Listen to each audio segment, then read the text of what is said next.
Welcome. If you want to switch off your Samsung Galaxy Z Fold3 5G, you can make it in two ways. The first one, you can simply open notification panel, and when you make it, you will find this power icon. When you tap on it and then clicking power off for the 2 times, you are going to turn off your device.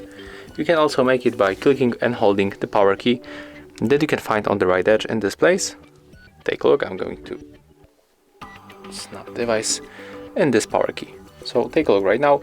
When I'm going to click and hold it for a few seconds, I'm going to turn on the Bixby assistant, as you can see.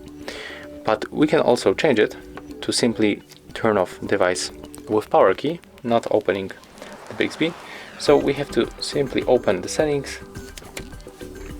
Right now we have to scroll down and we'll find this option in the advanced features, and here go for the side key. And then when we press and hold power key, we want to get the power off menu. Take a look right now. I'm going to do the same. And right now we are able to turn off our device. So as you can see, that's all. If you find this video helpful, remember to leave a like, comment and subscribe.